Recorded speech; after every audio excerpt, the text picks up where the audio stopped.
In this video, we will go over the Business Insights Map, a module that helps us better understand our client or prospect's goals, objectives, and initiatives.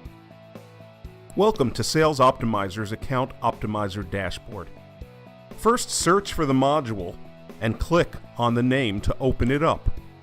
At first glance, we can see the Business Insight type and the Progress drop-down list to filter out elements if so needed. For the sake of this video, I'm going to choose current and previous year. Now let's create a new Business Insight item. The type of Business Insight I'm selecting is an IT initiative. The initiative is still in progress. If I click the search icon to the far right, I can search across the organization for the respective stakeholder, as well as for the parent initiative.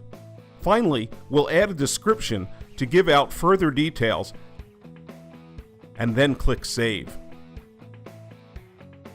Now click on the icon to show the information related to that item. It allows you to see the relationships between them and plan the approach you might take with the company.